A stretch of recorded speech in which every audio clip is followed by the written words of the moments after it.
Did you know? Shadow of the Colossus was originally codenamed Nico and was going to be a sequel to Ico. The name is a clever play on Ico and the word for two in Japanese, ni. The second time Nico was shown, it had become Shadow of the Colossus and was no longer directly related to Ico in any clear fashion. The game's director, Fumito Ueda, explained why these connections were dropped. The ending of Ico was too final, so it didn't need a sequel. Shadow of the Colossus still has a reference to Ico in the form of an alternate skin for aggro. If you have an Ico save file on the same memory card as your file for Colossus, you'll unlock a skin which replaces the white, diamond-shaped mark on her head with a symbol resembling the eye from the Ico logo. A limited edition Shadow of the Colossus set was sold in Japan, which came with an extra disc titled Nico. The disc included several videos of what Nico might have been like. One of them shows several Ico-styled warriors attacking a Colossus all at once. This could suggest the team considered having multiplayer in Nico. They've since clarified that the characters only existed as placeholders until the gameplay was finalized. While discussing the development of the giant Doorman, however, Ueda jokingly mentioned the potential of multiplayer. It wasn't implemented, but the player can control basically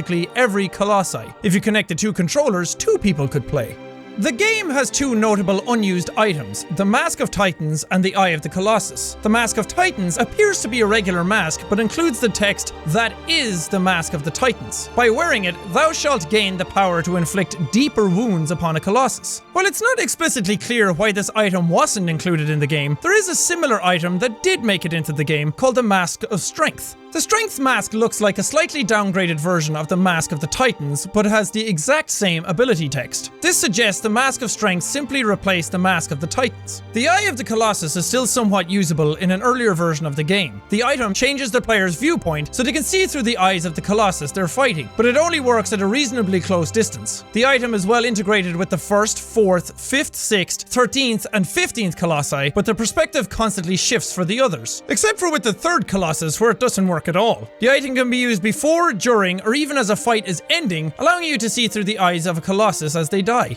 Shadow of the Colossus features 16 Colossi, but it was planned to host 48 of them. While 48 was simply a proposed amount by Ueda, progress did move forward with 24 of the Colossi. This number was cut to 16 due to time and quality constraints, but the unused Colossi weren't simply thrown away. Producer Kenji Kaido elaborated, "We would condense the individual elements of 2 Colossi down into 1. That way, we weren't just throwing them away, but rather combining them to make figuring out how to defeat them even more interesting." 8 of the unused Colossi made it fairly far into development before being cut.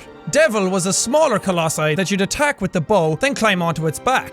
Griffin would have been partly fought on Aggro's back and had a weakness to fire. Monkey would swing from stalactites. Phoenix was covered in flames and had to be plunged into a lake. Rock was removed for being too similar to the 5th Colossus, Avion. Sirius had to be trapped in stone structures during a chase. Spider had to be attacked with a sword while riding Aggro, and the Worm was removed for being too powerful and needing a very large arena to fight in. During development, even optional Colossi with no ties to the story were considered. However, though fights between Wander and the Colossi were fun, Ueda felt that having irrelevant battles didn't suit the game's direction. Due to the intense approach Team Ico took with Shadow of the Colossus, many small changes were made to the game world. For instance, Leo, the 11th Colossi, was originally going to fight swimming in a giant lake rather than near pools of water. Designer Masanori Kajita stated, "The pools of water that remain around the completed arena were previously an entire lake. It wasn't just that we changed how to defeat Leo and thus the arena came to be the way it is today. Ueda told us to make it seem as though long ago there was once a bigger lake in the area. It was fun to create."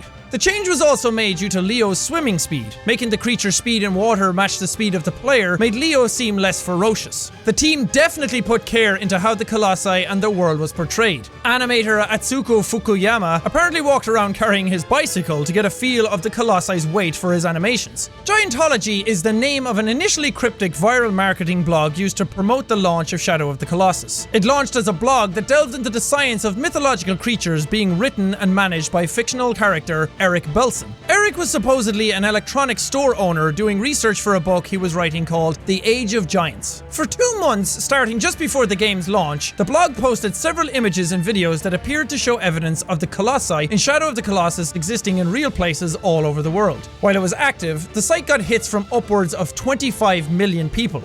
A surprising amount of behind-the-scenes shuffling affected the ending of Shadow of the Colossus. The game was planned to have a more upbeat, alternate ending, which was tied to an unused game mechanic.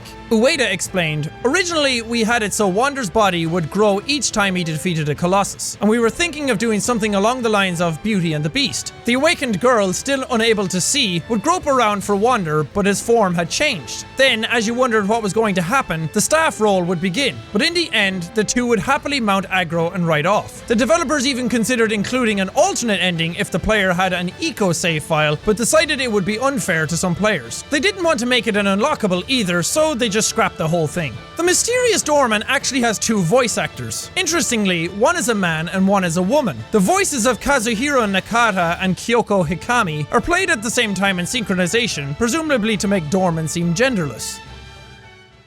Don't forget to subscribe to Did You Know Gaming for more facts and trivia. If you like this video, give it a like. And if you're a fan of PlayStation, click the annotation on screen to watch the Did You Know Gaming on all the PlayStation consoles. If you're a fan of green-haired yelling Irishmen, then why not come over to my channel, Jacksepticeye, where I did a full Let's Play on Shadow of the Colossus for you to check out.